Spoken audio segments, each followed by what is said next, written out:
But, it makes a friend that it's your musician friend. That's yeah. It's like there was one time, maybe you saw him when he like came in. he had like a show or something, I think. Oh, that makes sense. Yeah. Well, also he works. His like day job is just like working for some agency or something, and then his sister also works in it. So last time he was in New York was when that festival Panorama was going on. I don't think they do that festival anymore. But like he got us a day pass. He got us into that for a day. And that was the only I saw him that and I left. I think that's what it was. Yeah. Did you come to that with us? No. Okay. Yeah. That's the closest I've gotten.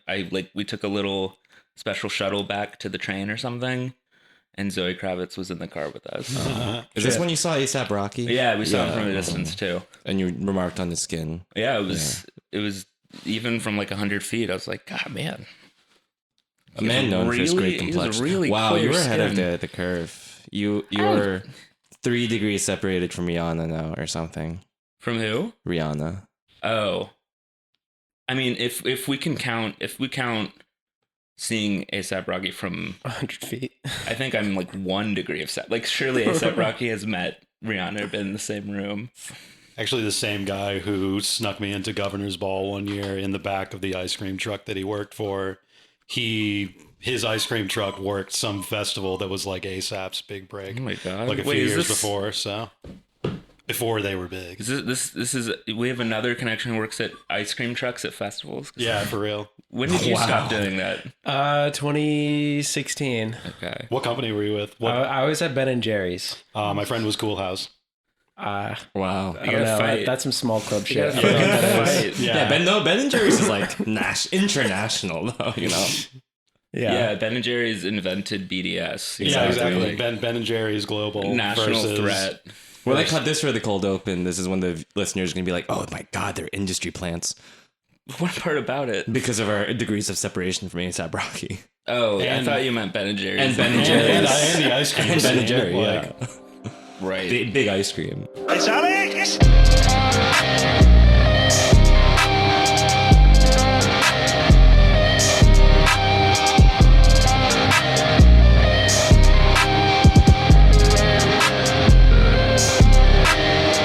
Episode 203, A View from 202. I'm warm again now. That's my main thing. It's the four of us, Brit, Cork, Sam, and Peaches, after our home opener against Minnesota United, a 1-0 loss in the snow. Let's get straight to it. The universe kind of warmed a little bit for us, I think. Go on. It's just the weather's been really nice today. I spent like 5 hours outdoors right now. It's true. The weekend was sort of, I mean, if you're, dear listener, if you are in the greater metropolitan area, I suppose you know this, but if you're not, kudos to you. The weekend was sort of a blip, but it has been mostly nice. It was really on the weekend that was cold again. Yeah. Yeah, I feel like starting off by mentioning how nice it's been is a little bit misleading for what the meat of the episode's going to be. Well, I mean, I love a good bait and switch for all of our episodes. Okay.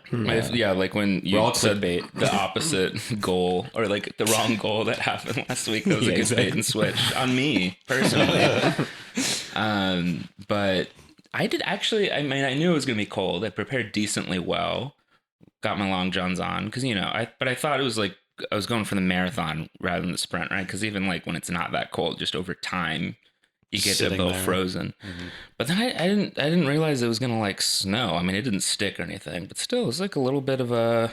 I feel like the wetness on kind of the metal floor made it colder for our feet. That's true. That's probably true. I've already preemptively ordered a jumbo pack of air activated toe warmers for the crew up in 202. I did okay, like bundled up wise.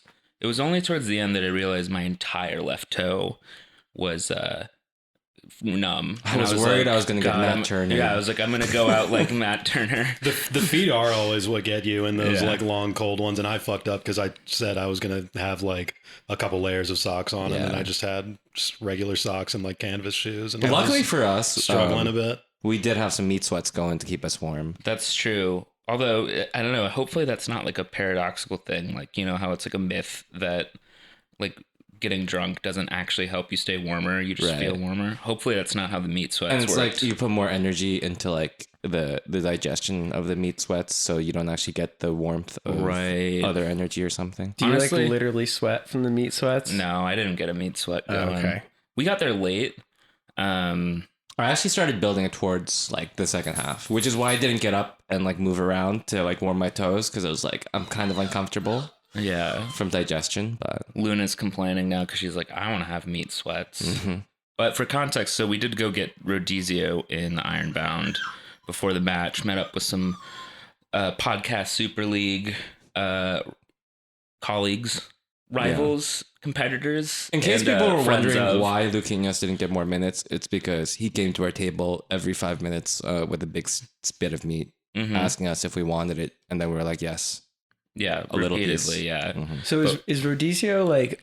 Is it all beef? Like it's a No. is it a steakout? Like What is it? I think it would. I think It's it's primarily beef. most places that offer rodizio do describe themselves as steakhouses. yeah. But it's not because like there was a bunch of There's sausages, chicken going around. Yeah, chicken hearts. That I chicken saw. hearts. Oh shit. There's some definitely a couple of pork products going around. Some a lot of bacon covered stuff. Okay. Okay. Oh wow. Great plantains though at the salad bar. Yeah, okay, because so the last time I went I was like vegetarian because this was like we went in what like 2016. 5 years ago. This is our every 17? 5-year No, tradition. it was 18. It was wasn't 2018. it? Yeah, it was 18. Because I didn't get the meat special. I just got the salad bar. Yeah, mhm. and it was awesome.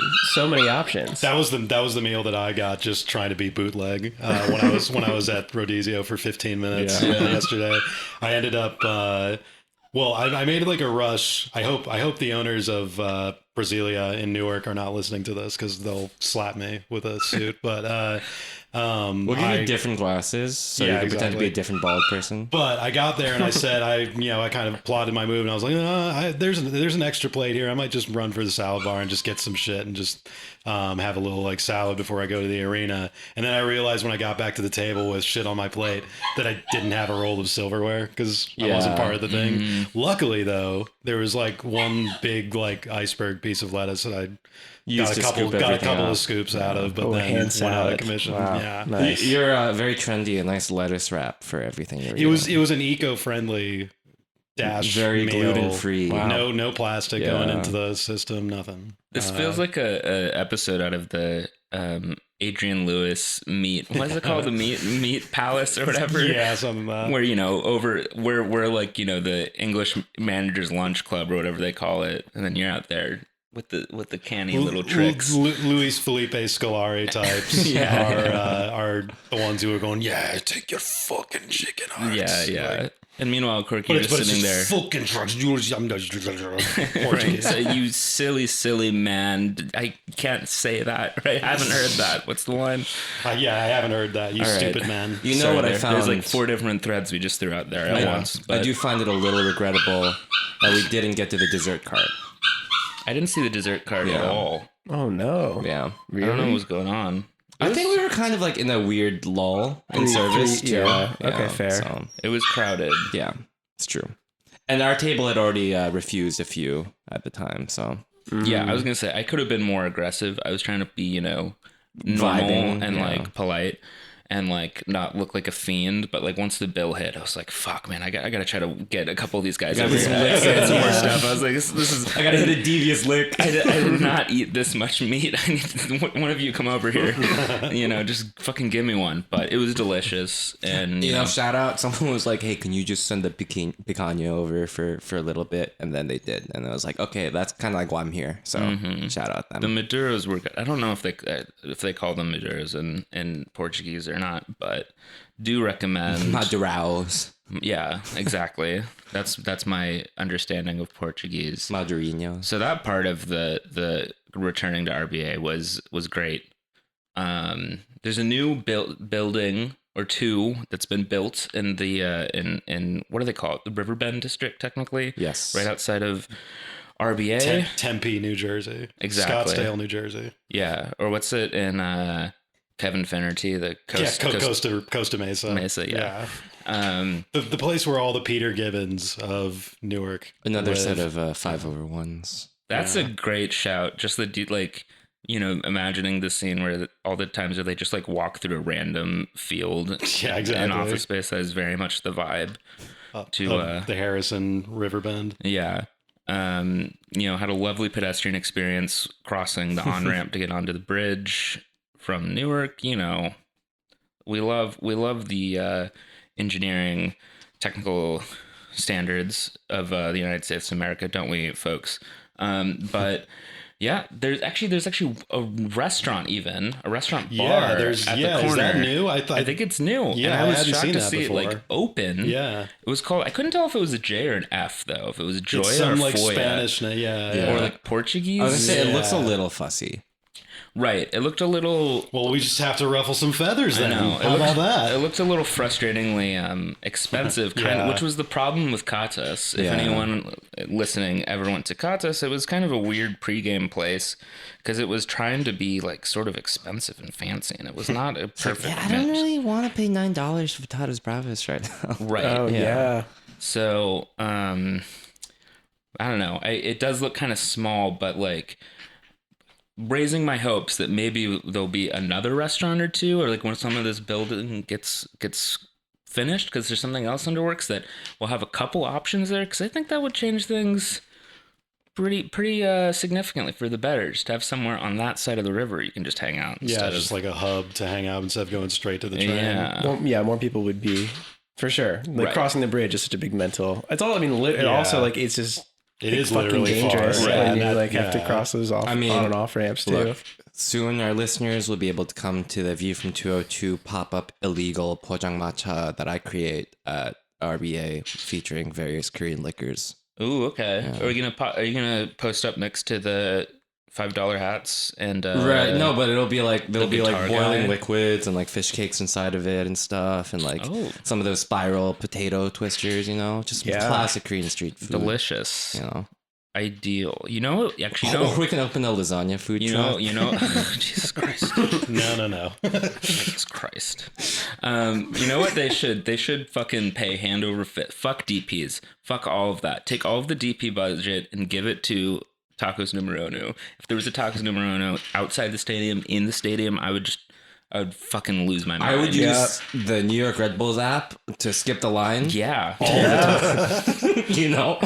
I would buy like an RB2 season ticket that I'll never use if they put a Tacos Numero Uno in the stadium. Marc de Grand Prix, the ball is in your court. I'm like not really down with all of the cheesy goal celebrations. I'm not necessarily the biggest fan of the flamethrowers, I'll say at this point, because I think Flamethrower's still there? they did it for They this. put it back. Yeah. Not that would it I think they did it for the home opener. Oh, I guess I didn't notice that. I wasn't over there. Yeah. But I think like if they did like a giant spit of the adobada pork and they just like cut that off for every goal that we scored and gave it like a taco to a fan, I'd be down with that as a celebration. Hell, I could eat.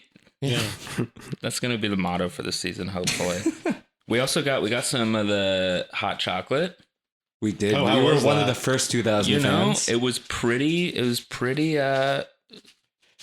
normal. Couple people in the press box got it, and I could like smell it. It was like pretty pungent hot cocoa. Yeah. I would say it's just like it was like the perfect temperature of ski lodge hot chocolate. It's Sure. like a good Swiss Miss mixed with milk instead of water. Yeah. I can't remember if this was at RBA or if it was on an away day, but I did get hot chocolate once on a cold day out, and it kind of ruined my day. Like it ruined my stomach. Yeah. And for a sec, just from the first sip this time, I was like, okay, it's normal. It's gonna be fine. It's not gonna be the end of the world, because I don't know if I could have afforded that. But also got a chance to check out the little store on that side of the concourse, the mini one. They didn't have any of the clearance stuff out, unfortunately. And I have to say, just this might be heretical to our last episode or two ago, but I might just get the replica anyway. I don't know if it's really big. Because also I was looking at the fit on the authentic and I was like, oh no. That's not happening. I do that every time. It's nice to have an opposing voice on the show every once in a while, I don't know. I'll start out maybe with a hot take as we drift towards the game that I didn't necessarily like how the Red Gets looked in action. Maybe it's just because it wasn't a a buoyant game. But, I just don't like the pattern. It's a little. You can't see it on the players though. Yeah, that wasn't really my problem. I know, with but it, like yeah. I just don't think it's the best. I will say It's like not busy enough to be like cool busy, but it's like too busy to be cool. I agree. It looks a bit like a texture. It looks like one of the default textures pack you'd get in like Illustrator or Photoshop. That is just like the built-in texture. Oh, like put when in. you do a fill Yeah, when you like yeah. fill from like one of the built-in texture libraries, and you're like, Yeah. oh, I'm gonna have to make my own, aren't I? But they just never did. Adidas never did. But from a distance, I thought it was fun. But yeah, I feel like the 2018 all red look was a little better. I'm hoping that we mix in some red and white, some white shorts. The all red was kind of weird. Yeah. What they posted, the team posted a photo from San Jose 2 weeks ago during like the national anthem, and they must have like filtered it a bit because I thought the shade of red looked really On the nice in that. jackets, on the yeah. jackets. And I was like, ooh, very The nice. jackets with the white shorts, and yeah, it just I really think they had- have been putting a filter on. It seems like there's a general Makes color sense. grade for all Yeah. of RBNY this season. My only other note on the stadium is that they refinished the like hallways, and it's hard to tell. I mean, it was kind of slippery on Sunday, but it was also because it was pretty wet from literal Yeah. precipitation. But I it felt mean- very slick. I was gonna say it was wet before, but I think there was more like friction in the past on the ground. Oh, totally. Yeah. It was like raw concrete, wasn't Right. it? Yeah, I think Then so. this Just because was- it's a new finish, I think. But Yeah, it's probably because it was new and it'll roughen up. But yeah, it was like new school cafeteria pattern, floor. yeah, Yeah. with the Right. team colors on it.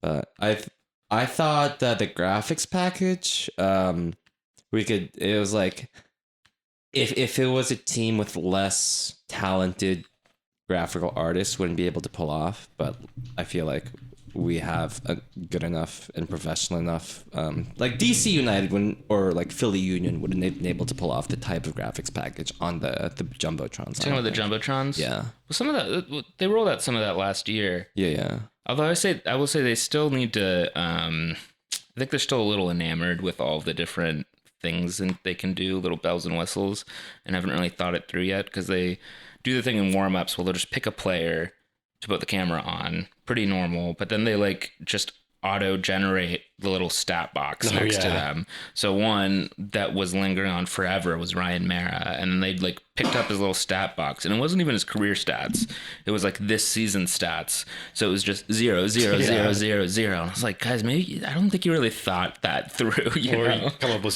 some bio details or something as opposed to stats. So but No more Wendy's cam. yeah, I There didn't was a notice Wendy's that. cam? No, Was there? apparently there wasn't. Really? No, I saw. I didn't see hell any yeah, Wendy's. okay. I didn't see any Wendy's signs in the arena. I saw some pop up on people at some point during a fan. Sure? cam. Yeah. Maybe that was just like them It might have forgetting been to an uninstall the accident. software. Yeah, exactly. So Yeah. I don't want to.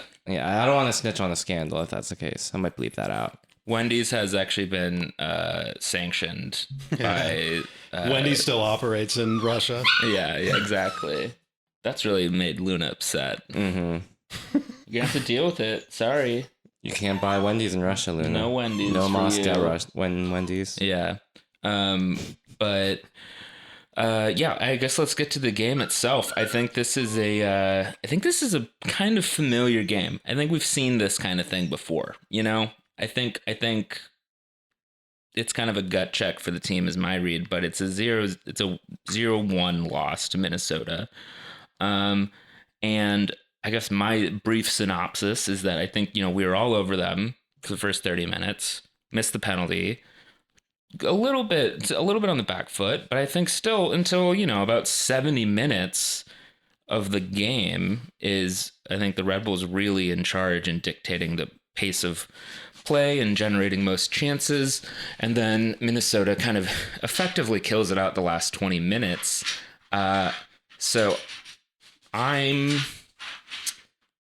think maybe this was just sort of a gut check for the team that they needed. And I suspect that they got a bit of the hairdryer treatment after from Struber, and maybe they felt sorry for themselves a bit too much. But I really liked what I saw on the whole. especially the first half. And I think my individual takeaway, or a individual take on an individual player, is after seeing them play in person, it's very clear to me that Lewis Morgan is the star of the show right now. He's really what we're built around, and it's even more pronounced in person than on TV. Especially in this game, like kind of along those lines, both from a tactical sense and kind of just like a spirit on the field in general He runs sense. so much. Kaku. Right-footed Kaku. Like Yeah.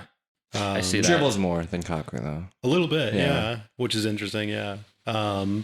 And obviously more versatile, and I mean, although Kaku wasn't a slouch, but obviously good on both sides of the ball and can even slot in at defense too. So Right. Kaku just had that like occasional magical ball that I don't think Lewis Morgan necessarily has right now. there were a couple. I mean, I last think night. yeah, they didn't end up pulling off. Right. But, I think yeah. they're glimpses, but like that requires the team to gel. Whereas I feel like there was more of like Kaku kind of drove the show a little bit more in that way. I think the Buenos Aires accent is in many ways the Scottish accent of Spanish, so I think that works. Yeah, I mean, yeah, he's Morgan is from like Paisley, which is like the Ciudadela of Glasgow. So it works. It all lines up. Yeah, I was very impressed with Morgan, and I actually was very impressed with Klimala until the miss.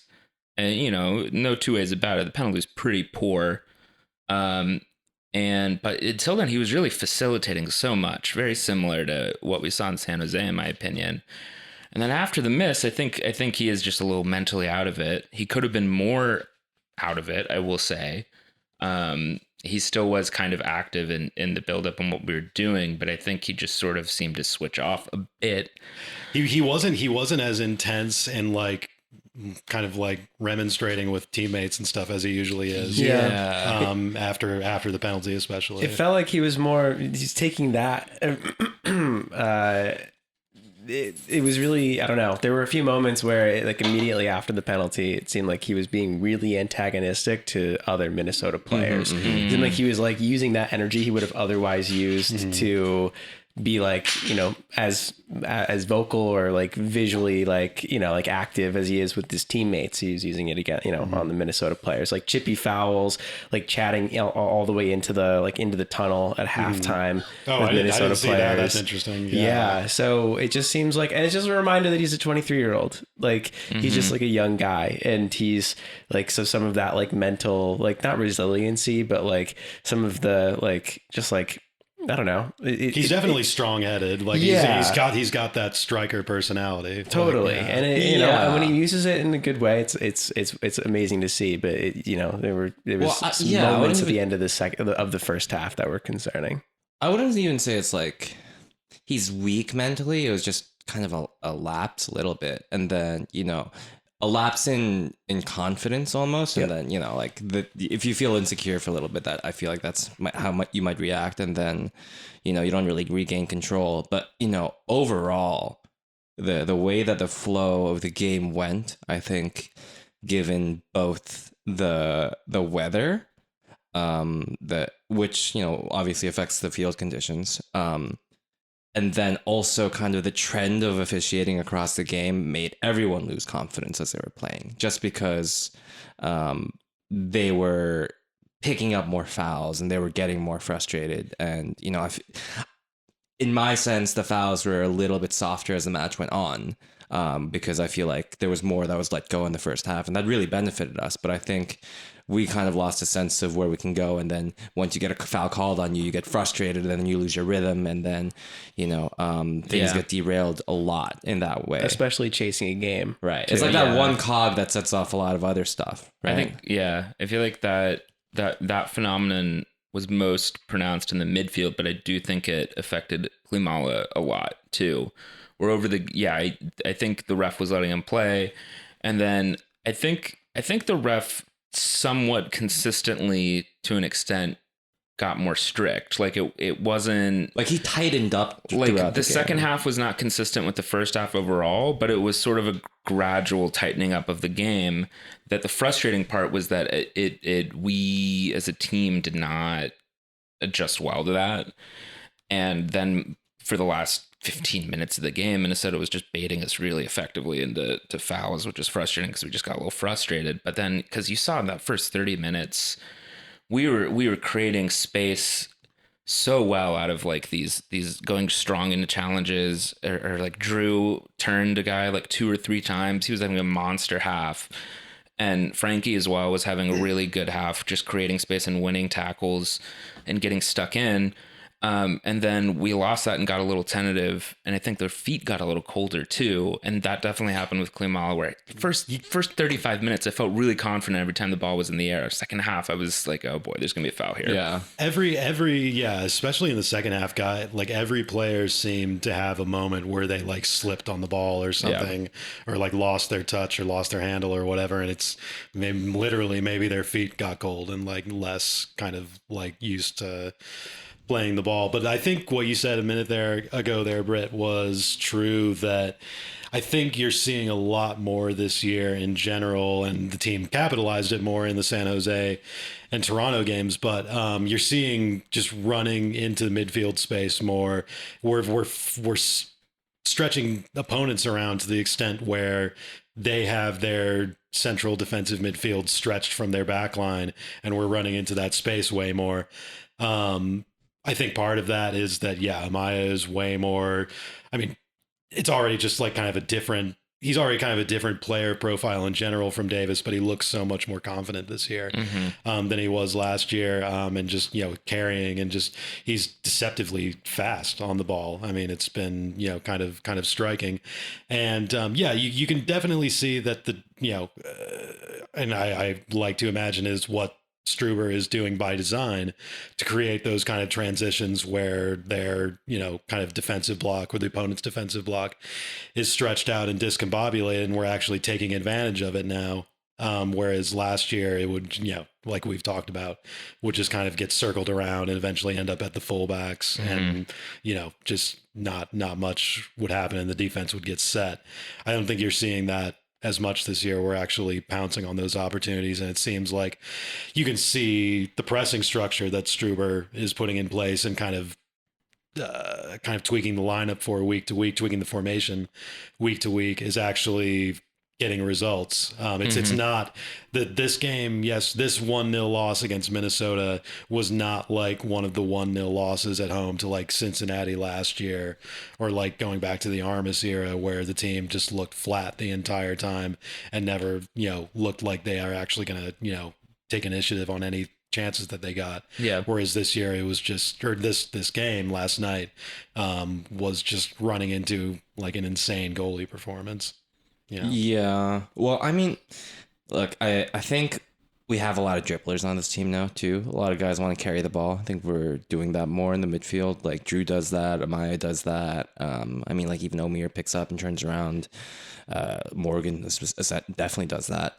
And I think with I'm sure that the groundskeeping crew took the precautions to like cover the pitch and whatever, but given that it snowed the day before the game, the day of, and that it was so cold, like I imagine it's weird that they didn't kind of adjust to it, but I imagine that the ground is soft considering that the ball was at their feet so much. And like also, like Klimala's penalty was bad. Like, don't get me wrong, but I think it would have looked better if it was like a hot summer day and you had like a firmer ground that's a little quicker to bounce off of on the low shot like that. But I mean, it seemed like a lot of those issues kind of stemmed from what I think is like a little bit more of a circumstantial event, and not a trend to look into. But I think like if we're looking into how we play now, it's like a lot of these guys will be able to carry it out of these situations or take on 2-on-1s in the midfield, right?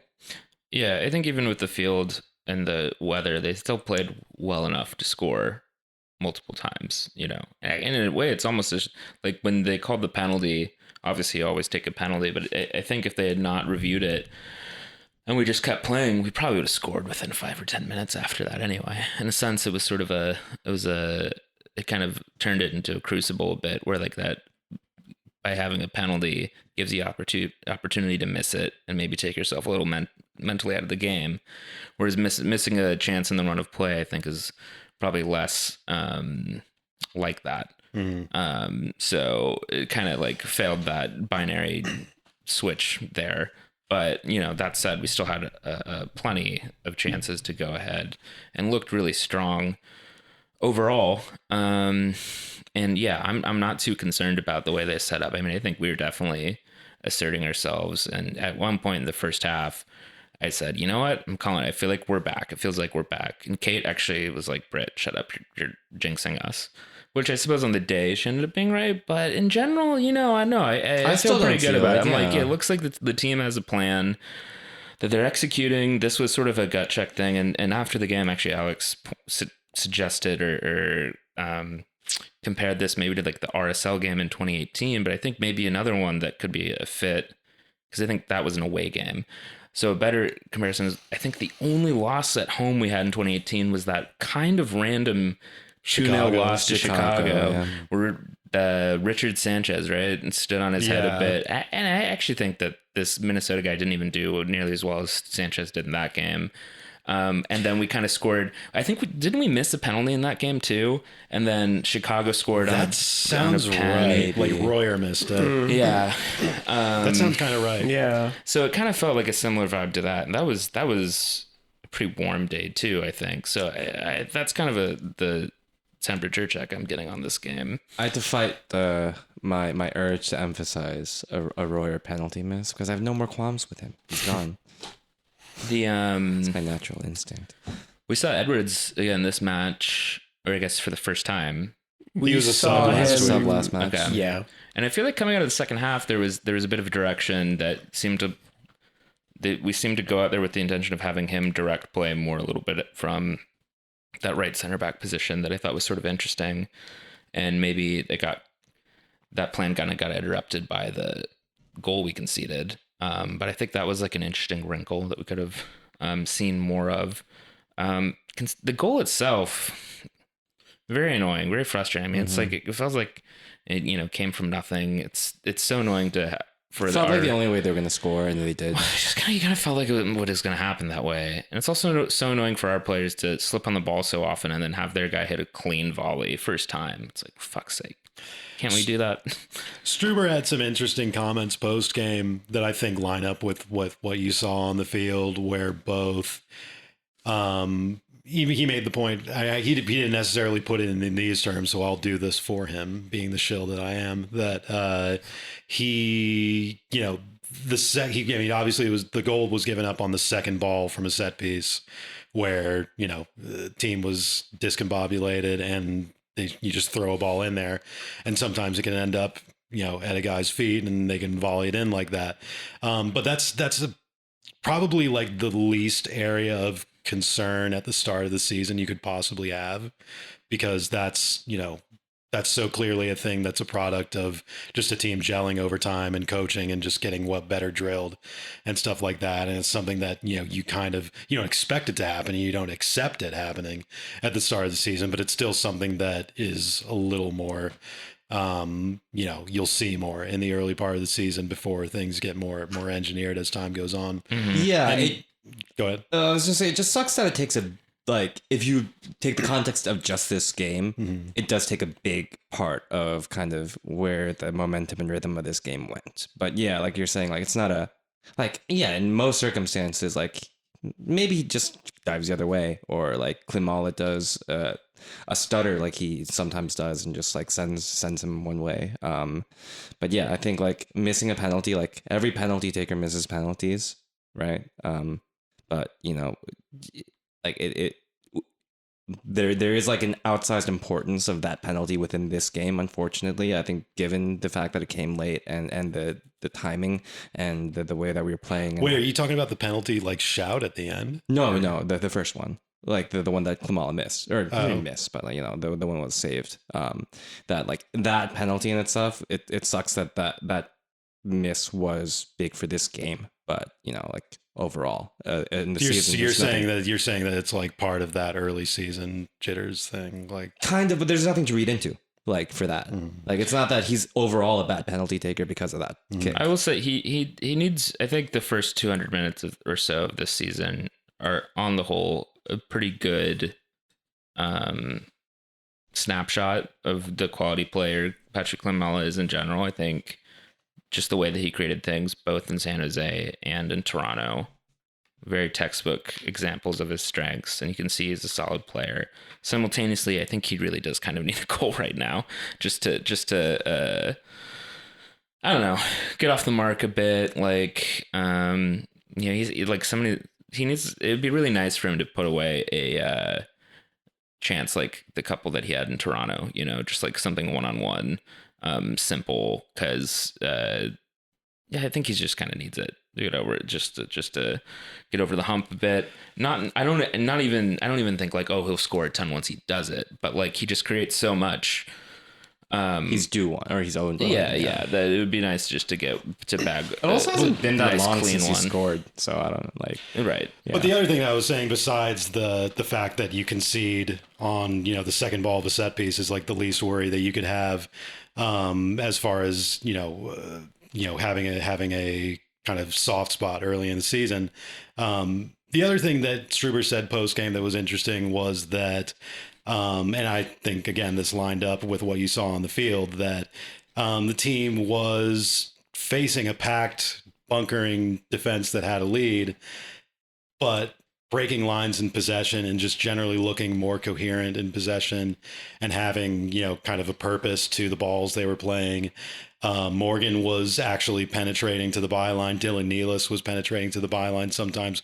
Struber actually mentioned that post game to closer to the end of the game he was, yeah. Dylan Nealis. Oh, yeah. I wasn't pinpointing any specific time, but that more just kind of talking about Struber's point that he specifically mentioned that the team is breaking towards the end line more often. And that's something that we had talked about on the show last year. That was something that was lacking from the way the team attacked last year, that they were way too willing to take what the defense gave them at kind of the corners of the box and just sort of cycling the ball there instead of forcing something towards the end of the field. And, in the first game against San Jose, you saw Morgan feed Klimala that way. And you're just seeing generally more danger created from that and more danger created from a possession setup when the other team's defense is, really packed and not giving us much space and not taking the chances that we usually thrive on. But us having to take the initiative ourselves looked way better in this game than we've seen in the past. We look a lot more confident getting the ball up wide, really tight on the line, when we're playing, especially Lewis Morgan. He just like hugs that sideline when he's running up, it seems like. Yeah. Morgan was working all night. I think he got a little cold and tired by 75th minute or so. He might have been the only one running enough to stay warm the whole night, though. He was a machine all night. I was, and he is so quick. He's so quick. But yeah, last year it almost felt like intentionally we weren't going to the byline, that for some reason we just decided to hold it back. And I agree, we looked a lot more comfortable in that stage of the game. And one area where I'm hoping maybe we can gel a little bit more is that Dylan Nealis seemed to be playing very conservatively this week for some reason.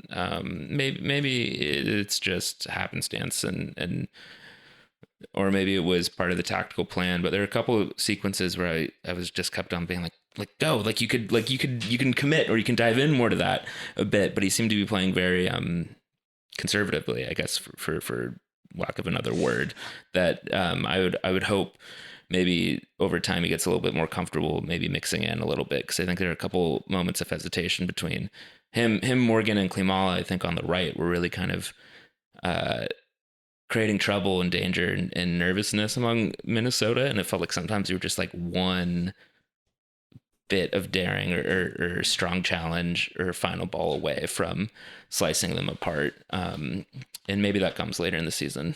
But I was thinking about this, and I think conservative isn't necessarily the right thing for Dylan Nealis. And I think it was more that he got a lot of negative feedback from when he did try some maybe more aggressive like crosses or something, because he couldn't get past his first defender for a lot of those crosses. And maybe I think he grew into the game a little bit more conservative, and then he came back a little bit by the end and tried kind of dribbling a little bit more, or maybe a linking up play and doing those 1-2s. But yeah, I mean, like kind of in that mid-game phase, he really did fall back. But I don't think he necessarily always started that way, but like as the whole team kind of lost confidence too, I think it was just kind of a trend from that game, is that like everyone kind of fell. I don't know. I think maybe him not getting past the first man was a function, I think, of him hesitating a second and letting the defender get set, get a second to breathe. Yeah, and then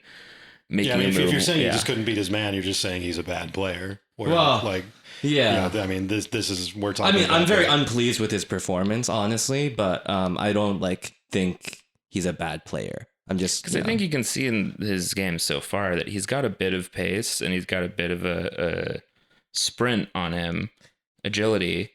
But he didn't allow himself, I think, to use it a couple times. It wasn't his game. If he just immediately jumped into a bit of space or something, I think he would have gotten around them.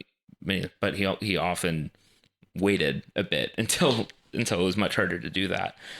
So I would hope that another week of training, another 90 minutes, 180 minutes. I still see a player there if he takes a few weeks, few months to learn our way of football. But like everyone was a little slow, except for Drew Yearwood. I feel like everyone was a little slow at seeing what the option was. Like Omir was a bit slow. I think.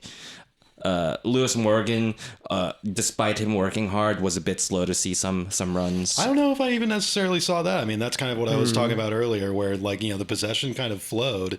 It was just kind of that final ball just wasn't there, or when it was there, it was just getting barely tipped by this.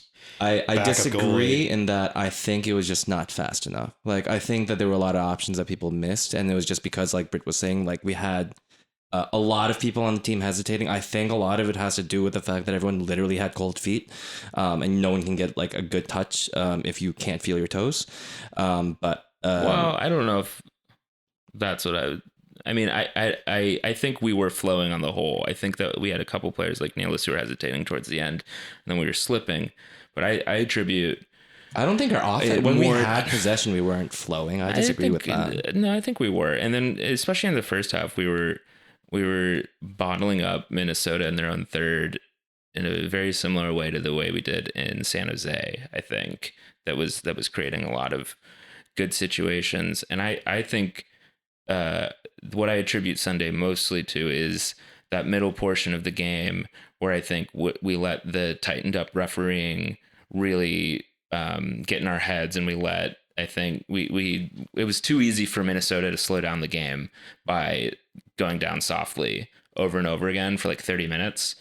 And with a little bit more poise and maybe a little bit of coaching, like maybe we take a step back and we bypass the midfield a little bit more next week. Because I think we just kept on wanting to win those challenges and then not adjusting, and maybe the way we were complaining was annoying the ref a little bit, where he was like, all right, I'll just call it again. And he just kept doing that for 35 minutes. And then all of a sudden it was, squeaky bum time, and then the game was over. So I think given the conditions, I mean, I guess this is to what you're saying, Beaches. I think given the conditions, we were playing pretty fluidly, and I think did plenty enough to score. And it just didn't go in on the day. And I think it's a chance for a little bit of mental maturity and growth. And I'm actually surprised that Struber didn't hit more of the notes he has in the past about mental strength and everything. Because I feel like this was a really good case of that. Because he loved talking about that last season. I think there is a bit of nuance there, because like I think where we looked really fluid is in transition, or when we were like playing disruptively, interrupting play, getting interceptions, winning tackles. And I think as the game tightens up and the refereeing goes that way, like a type of play where you're more possessive, and the way that the game state went, where Minnesota, can afford to play back a little bit in the lower block, and we maintain possession. I think that's when we kind of lost the fluidity, and that's Well, what I Well, mean of course by, you're like, not. I mean, Of there's- course you're yeah. not going to be fluid and have transition when the other team's bunkering. Yeah, there's yeah, only, but like when you're there's cycling only- the ball and there's a guy running far, like you don't see the guy running far side. I like it, The whole point of what Struber was saying was that it's impossible to transition Yeah. and have those kinds of moments when the other team is bunkering and There's defending like- lead, and we were still generating chances anyway. There's but only we're 3 or being 4 very slow with the ball in possession, and then like I just don't think that's our strength, and that's fine. But like No like, one's saying it as it was Right, a exactly. reaction to a situation. right, and There's, like, I'm just saying only- we didn't react well to that, and that's like it's I'm we're I'm not- not seeing that at all. and that we're not that's fluid. literally that's the we're not opposite of fluid what when we're we saying. have the ball, and that's like just I not how we don't- play. It was I don't frustrating to agree. watch the last like I think 12 minutes or Yeah, so. like a lot of our midfielders missed a lot of guys. I'm not seeing that.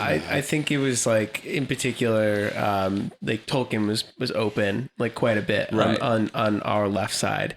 Well, and okay, I have a different issue with that, but yeah. but and even Luquinhas, like toward the end, like there were a bunch of opportunities to shift to the other side of the field, and we kind of got caught on our own feet, and then we would sort of cycle it back to our center backs. Right. And that was frustrating to watch Because for there the was a last- lot of the progressive last 10, play but that I could have don't know if happened. that's like a symptom of like a larger issue of the 90 though. That's just like a chasing the game, like Yeah, of the, course- the dying embers of a game. Of course, we looked better right?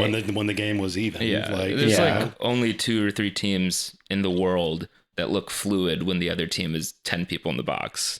Maybe even only Yeah. 1 or 2 teams in the world at this moment. Actually, maybe not even any. Like Barcelona is not even good right now. So like I don't like. No one looks fluid in that sort of game state. And I think there were times where like especially when Luquinhas gets his debut and is on for 10 minutes. There are a couple times where I was like, you know what, it's cold. Minnesota doesn't want to be here. They want to be on the bus. I was like, you know what, Tolkien, maybe you can just like. You can throw it down to Luquinhas and just see what he can do at this point. But the fact that he didn't do that is not a big deal. It actually makes sense. And I think that, like, especially compared to last year, the way that we moved the ball around was so much better. I mean, there's even a point where, like, but I mean, both Long and Nealis got more involved in the final third towards the end there. And that was so much better than last year, too. Like last year, Long, while he was still fit, got involved a bit, and it seemed to just destabilize us even worse.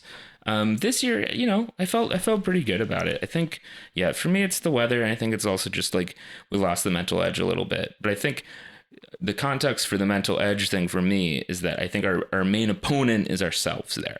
Like we shouldn't let the refereeing bother us so much. We shouldn't let Minnesota so reliably bait us into fouls.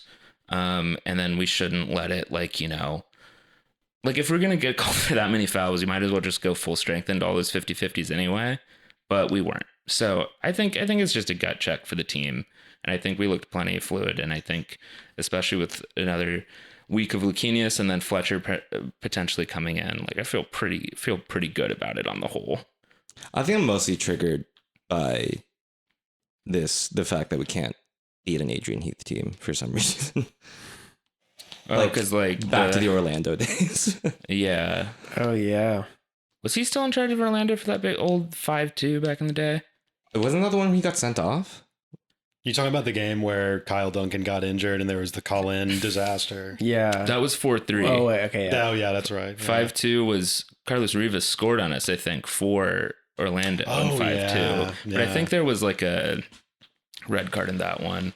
I think Heath got sent off in an Orlando game. I think we won that one. No. Because 5-2 is at Red Bull Arena, right? Yeah. That was a weird fucking game. Honestly, Yeah. that game, like among the games we've lost, that was like one of the more or one of the less worse ones, I think. And that There was like a point where it was like 2-3, right? Like we were down 2-3, Yeah. and then like there was a corner on our side, and everybody got up, and it was like really hype, and it felt like a really close, like high energy game. Yeah, so yeah, that is that Yeah. one. And then all of a sudden we gave bottom up. fell out, Yeah, yeah. exactly. Bottom fell out real quick. Score was a little harsh. Deceptively harsh. Yeah, but then it also reached the point where it was like, yeah, it was Was like, that the Muil frustration game? no, that was a game against Seattle. Okay. That was a game we won 2-1 against Seattle. We sat in the middle. Yeah, exactly. Okay. But that Orlando game was like, yeah, I left it being like, well, we threw everything at the wall. We gave it a good go. Yep. We got countered a couple times and like they finished well. I was fairly entertained. I had less complaint. Like, it was like, all right, you know what? I got 90 minutes of soccer, and sometimes crazy things happen in soccer. Yep. On Sunday, I was like, oh God, my toe is numb. I got to get back to the pass station so I don't get Matt Turnered, you know. Has there been any more confirmation of that story? I think it's There's like just kind of confirmed in the background. I can't remember who put that out there, but I don't think it was like a blue check journalist or something yet. But the rumor is that Matt Turner has grade 2 second degree frostbite on his foot from that insane qualifier that the U.S. played in Minnesota a month or two ago, which talk about no own goal. But yeah, so now it's Mulligan. Now we have a top of the table battle next weekend. Playing Columbus at home again on Sunday. Columbus of 7 points. The BWP Derby. Yeah. I forgot that he ended up there.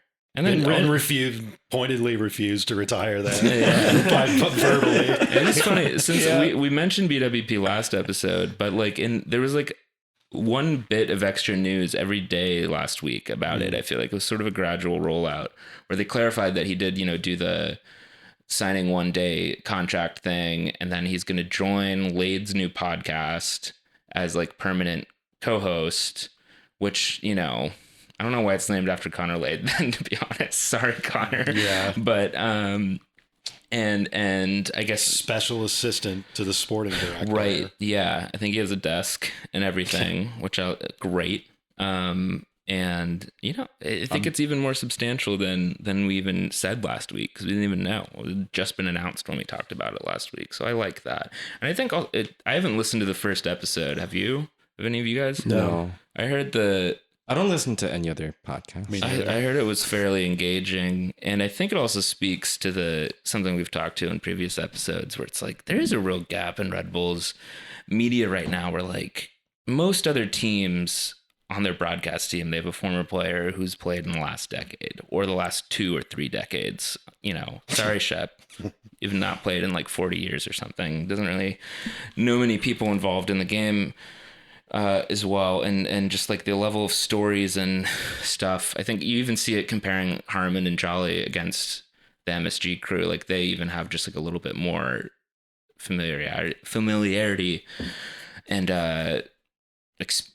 direct experience to talk about. So I think I'm hoping that this Lade and BWP project kind of is starting to move in the direction of having a little bit more of that in Red Bull's world, because it would be nice to have somebody on the broadcast or just around talking about, oh yeah, this reminds me of a game in 2018 when we won the Shield, or like, oh, when we were doing really well and like we won. We need Sebastian Letou. Yeah, we're so jealous every time we go to Philly and see the little Sebastian Letou booth on the concourse. Or also spitting in his nice 3-piece suit. Some of the more painful ones are that Charlie Davies on the New England broadcast and Jeff Laurentiis on the Atlanta broadcast. Like I fucking hate both of those guys, but like it's much more interesting listen than what we've got going on. We need an injection of more recent experience and anecdotes and stories about the club. Guys who feel like peers as opposed to like grandparents. Right. Yeah. Sometimes. I was gonna say that being a grime rapper, BWP can speak fast enough to be a play-by-play guy, but you don't need to speak fast to be a soccer play-by-play guy, do you? No, soccer. I mean, this is true for all sports, but I think it's especially true in soccer, like knowing how to use silence. Mm-hmm. Apparently, Joe Buck is well, I guess he's not available. He's signed to ESPN now. He's not on Fox anymore though. So maybe we can pick up some Joe Buck spare weekends. That'd be a massive flex. Tom Brenneman's available. And there's what would it be? There's a deep goal kick to the left side. There's a deep free kick to make it 4-1 Cincinnati. But hey, we even have a Castellano on the oh yeah, team, that's true. or Castellanos. I can't remember. Wait, I think you think he's a singular Castellano. Okay, I knew that there's not an S on one of the names, but he's Jesus, not Jesus. Anyway, we're playing Columbus at home next week. They have 7 points. Derek Etienne is apparently on the team of the week. Score a goal, right? Scored a goal and had an assist. He did a heel click celebration. That's nice for him. But Columbus seemed. I mean, it's brief, but they seem to have recovered a bit of form. I mean, they won the cup for whatever that's worth in 2020. Columbus, like ever since they've had Caleb Porter, they always seem to me to be good and terrible at the same time within the same season. He's a Caleb Porter constantly. team. Yeah, exactly. And I guess that goes back to Portland too. Yeah, just a very Caleb Porter team. Yeah. And looking at their results, so they beat Toronto last week 2-1. And Toronto had even younger lineup last week than when they played us, I think. They drew San Jose 3-3, which Yeah, but okay, that game was really funny because San Jose was down a man. They went down to 10 men and came back. Columbus was up 3-1, and they gave up two Calvo goals in the last 15 minutes, and San Jose won in the last minute of stoppage time, like the 95th minute. Yeah, it was right? pretty hilarious. damn. So maybe It's that like a was pretty their big equivalent of fat the Minnesota L game. for them. Yeah, I wish we could have drawn ours at least. right, yeah. And then they totally pantsed Vancouver, and Vancouver seemed to be in a bad way right now. So, was that one at home? yeah, Okay. that was to open the season. They won 4-0. So I think this is a good test, without overhyping Columbus, because they're pretty ordinary last year. But just looks like they are a solid group of guys who have all played together. I mean, if you look at the lineup from last week, for instance, they still have like Pedro Santos and Artur. Zelarayan, Etienne, I can't believe Pedro Santos still plays for that team. Nagby, Mensah. It's all the same guys. Yeah, these guys know each other. They know how to play with each other. This is like the opposite of Minnesota. Like, I know all these guys. Right, yeah. But they're somehow the same to me. I don't know. Yeah. So I'm certainly not scared of Columbus, but I do, cautiously respect them. I think they're going to be a solid side a bit. And I think they're on the spectrum of totally coming in expecting to lose versus okay, so let's say there's 3 main points. Let's say 4 points along the spectrum of people visiting RBA. The lowest and weakest is just total loser mentality. Can't wait to get on the plane. The next one I think is gonna fight until they concede a goal and then it's over. And I think Minnesota was kind of there. And then when you don't concede a goal, then they'll fight it out. The next one is kind of toe to toe, evenly matched, could go either way. And then I guess the highest level is, when the other team you just think is flat out better than you when you're not having a good season. Hopefully that tier will not be used at all this year. I think Columbus is that third kind of level where I think we're kind of potentially toe to toe here, but the fact that we're at home, I'd expect us to outperform them still, but I think this is our first decent challenge of the season. Yeah, I mean, they're going back to the point of how they've been around for a while and they're a pretty veteran team who all know each other and know the league.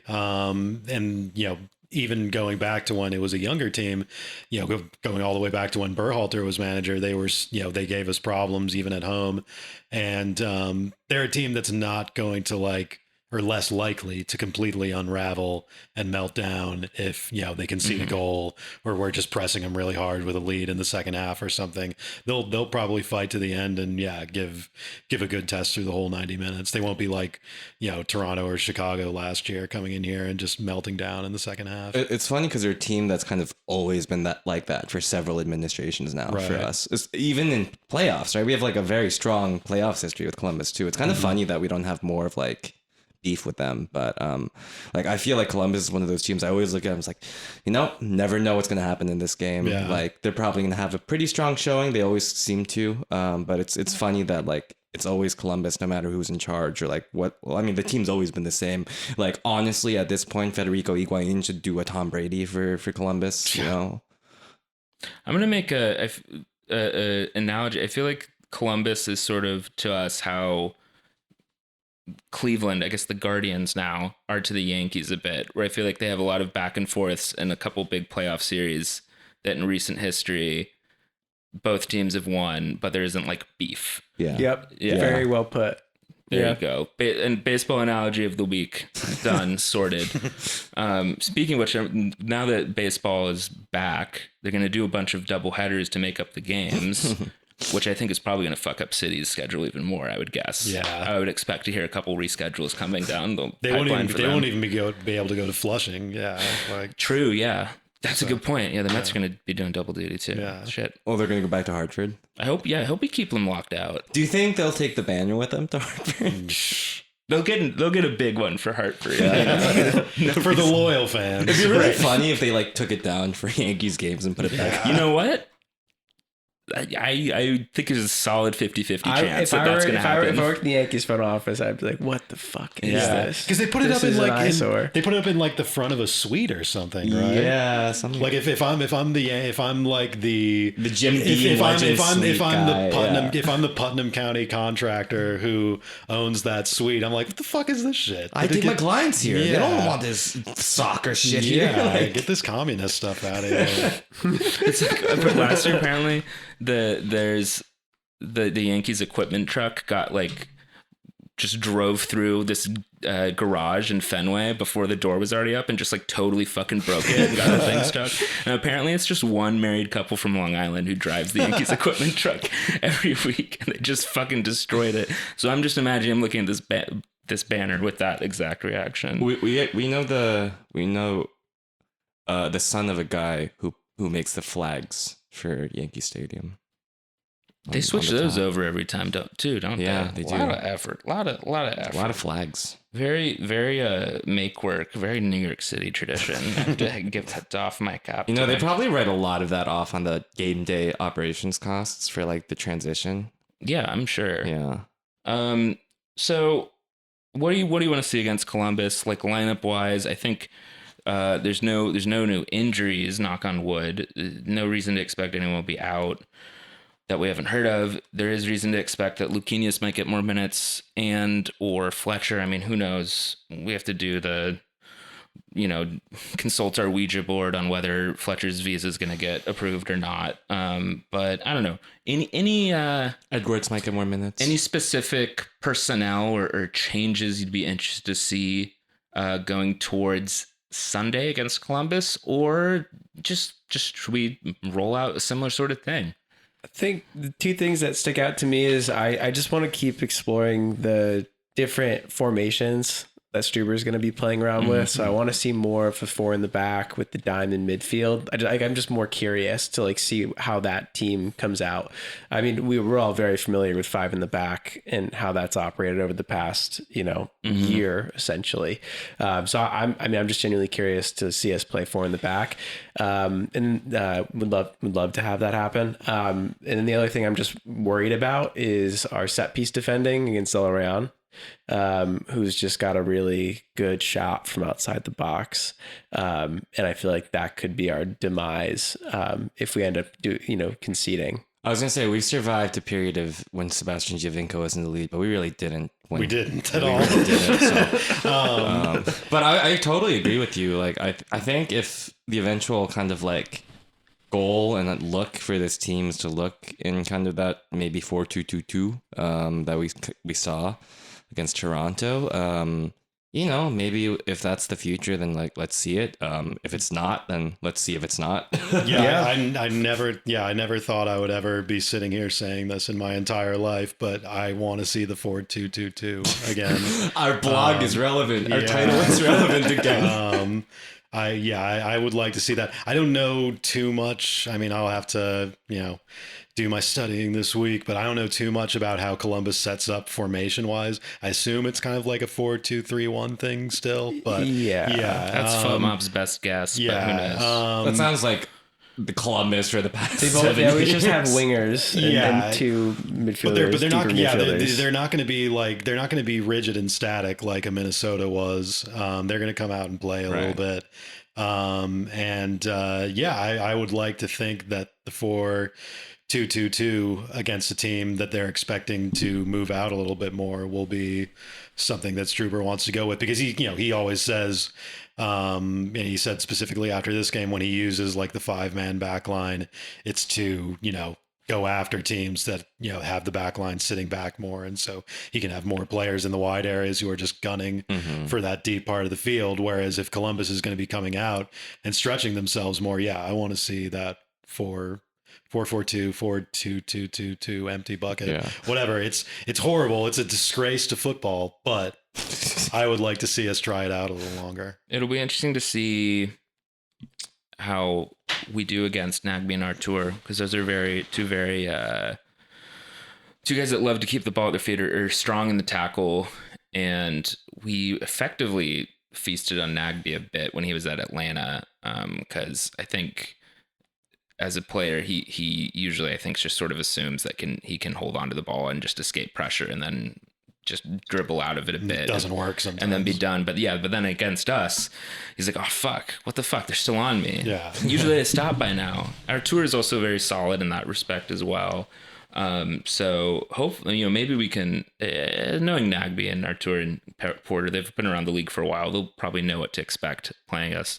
But if we can clown on those guys, that'd be a very good sign of how we're doing. And I'm cautiously optimistic that we will.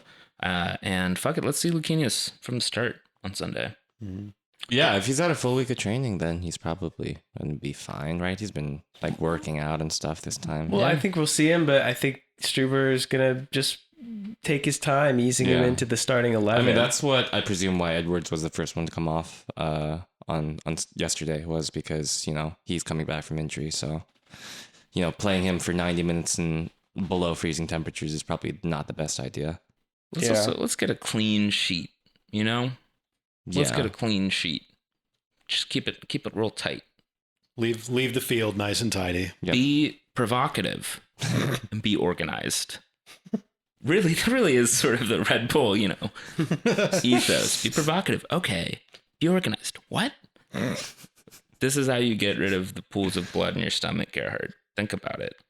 Any other final notes?